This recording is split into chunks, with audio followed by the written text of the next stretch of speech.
Hey y'all, welcome back to another episode of Political Rants. I wanted to take a moment this morning on my trek back home to address the Renee Good situation.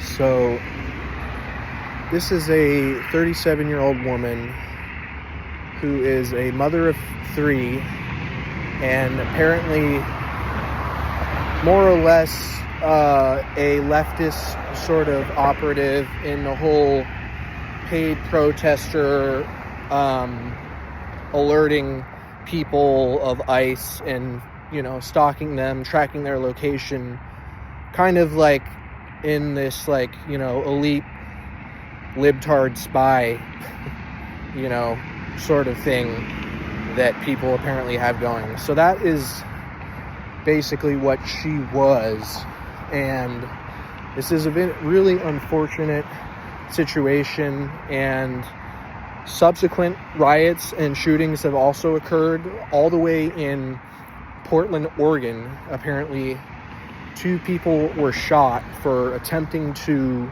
run over ICE agents, if I was informed correctly. So, we have the evidence that this has kind of sent a shockwave, and this is, obviously the biggest thing that's happened this year, by far. I mean, the 2 incidents, of course, obviously are Maduro, and then this, this is like their next manufactured outrage, trying to, George Floyd 2.0, except that the difference is that this is the first time in U.S. history that they have ever been upset about a white person being shot. I mean, let's just be honest here. I mean, it's pretty, utterly pathetic, and it's very obvious that they, they don't have principles and morals to stand by. It is obviously just comes down to their political reasoning and their hatred towards the current administration and a profound hatred towards ICE, despite the fact that we have managed to get rid of many offenders, many sexual offenders, along with, of course, numerous narco-terrorist members such as Tren de Aragua folk and other, gang members from south of the border. So, yeah, this was a really messed up situation. The morality-wise, I'm, fully aware of how easy it is to criticize both sides, believe me, but I'm also incredibly biased, and people are going to perpetually be offended by me, as they have been for years now, because I'm going to say what I want, and if I die for it, as a conservative, then so be it. That's just how I've accepted my life, But here's the thing. So let's just get into it and do a breakdown.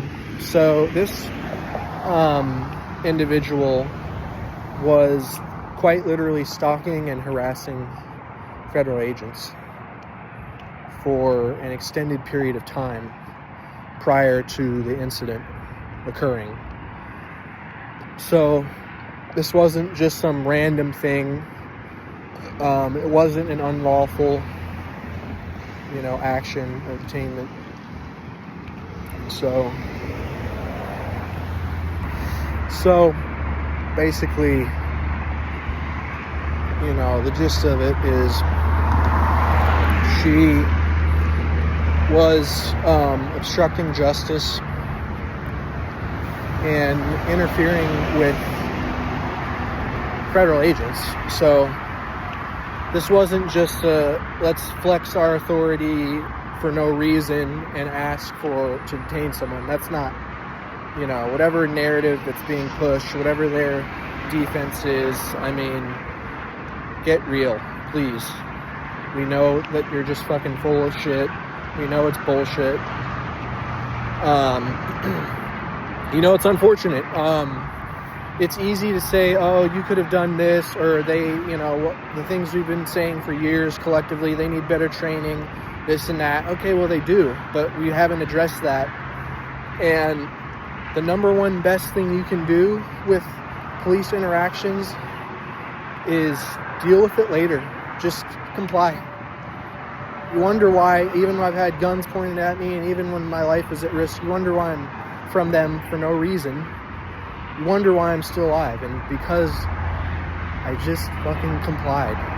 That's all there is to it. You can fight it later in court, and you can save your life.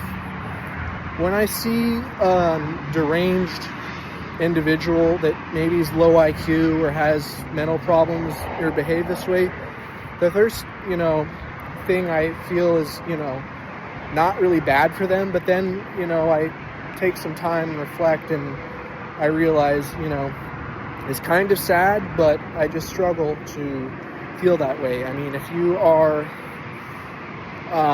in charge of 3 little humans as a mother, I mean, good wasn't making good decisions, so I don't know. I just can't really respect it, because what happened was there were multiple angles of the video, and you can clearly see what happened. It's fairly obvious. We saw it,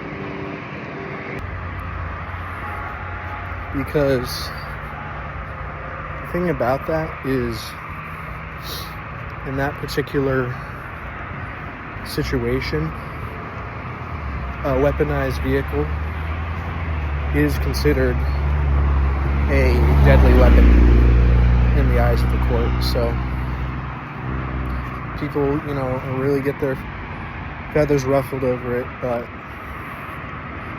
at the end of the day, the problem is that even if it was an unintentional vehicular assault, it doesn't matter, because of the optics, and just that it could still be considered a lie, or there would be no way to determine, that. And you can't just excuse, it's not a trump card in the judicial system to just say, oh, couldn't act like a normal human being and I was irrational. That doesn't work. That's not, you know what I mean? You're not a toddler, you're not a child, so that's just not how it operates. It's a sad thing, but